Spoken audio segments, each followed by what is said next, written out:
Olá, meu amigo, olá, minha amiga. Que bom que você chegou nesse vídeo.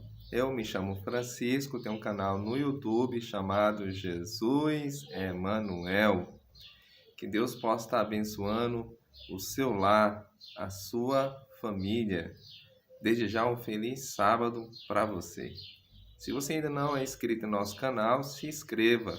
Tem um botãozinho logo abaixo, inscrever-se. E fazendo isso, você vai estar nos ajudando. Peço também que, se você acompanhar esse vídeo até o final e você gostar desse vídeo, compartilhe com as pessoas que você ama. E vamos juntos semear a palavra do Senhor Jesus. Estou aqui com minha Bíblia na mão. Convido você também a fazer o mesmo. Vamos ver o que diz as Sagradas Escrituras. O texto que nós iremos meditar está em João 5, verso 18. E a palavra de Deus nos diz o seguinte, João 5, 18. Por isso, pois, os judeus ainda mais procuravam matá-lo, porque não somente violava o sábado, mas também dizia que Deus era seu próprio Pai, fazendo-se igual a Deus. Muitas pessoas, infelizmente, usam esse texto para dizer o seguinte: Jesus violou o sábado, Jesus quebrou o sábado. Mas nós temos que entender, que é o contexto. Atrás desse texto tem uma história. Nós devemos entender o que acontece aqui nessa história. Quando nós pegamos o início de João, capítulo 5, conta a história de um homem paralítico. A história diz que esse homem tinha 38 anos, que estava com essa enfermidade. E esse homem estava à beira de um tanque chamado Betesda. E o que acontece? Quando o anjo descia sobre as águas do tanque e as águas se moviam, as pessoas desciam as águas e elas eram curadas. Jesus, então, observando, essas pessoas, Jesus tem um encontro com esse homem enfermo. E Jesus, então, olhando para ele, Jesus se aproxima e pergunta se ele queria ser curado.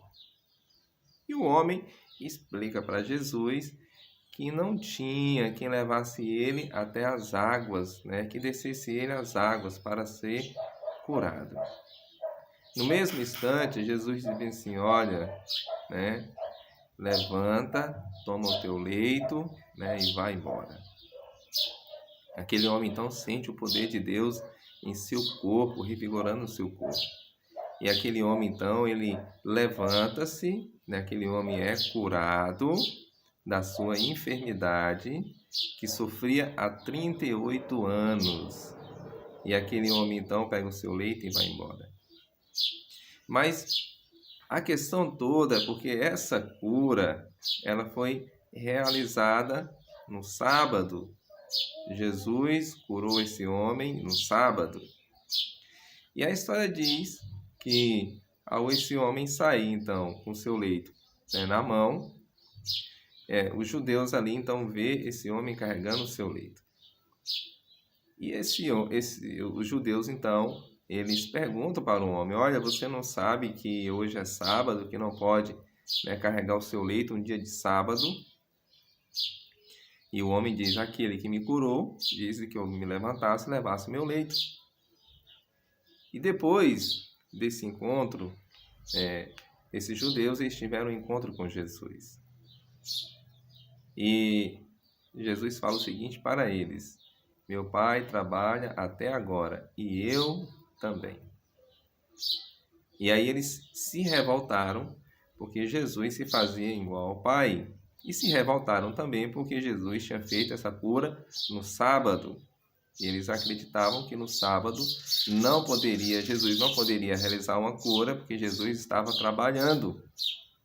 Sabe, meu amigo, minha amiga, nós vemos aqui uma confusão. Por que uma confusão? Não tinha nada de errado Jesus realizar a cura no sábado. Não tinha nada de errado.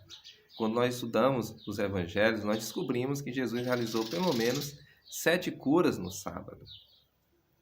Sabe, quando Jesus fala bem assim, meu Pai trabalha, até agora e eu também, é que Jesus, né, ele se preocupava, assim como Deus se preocupa, né, com a humanidade. O desejo de Jesus era de ajudar aquelas pessoas, de curar aquelas pessoas. E não tinha nenhum problema no sábado fazer isso. E eles não entendiam. Você compreende? Então, para eles, Jesus estava violando o sábado, quebrando o sábado. Mas nós sabemos, né, que Jesus de maneira nenhuma quebrou o sábado. Pelo contrário, Jesus era um observador do sábado, um guardador da lei, como diz em Marcos 2, verso 27, né, que o Filho do Homem é Senhor também do sábado. Em Mateus 5, verso 17, Jesus disse que não veio mudar a lei, mas veio cumprir toda a lei. Você percebe? Sabe, meu amigo, minha amiga, o sábado é um dia de a gente fazer o bem, assim como Jesus fazia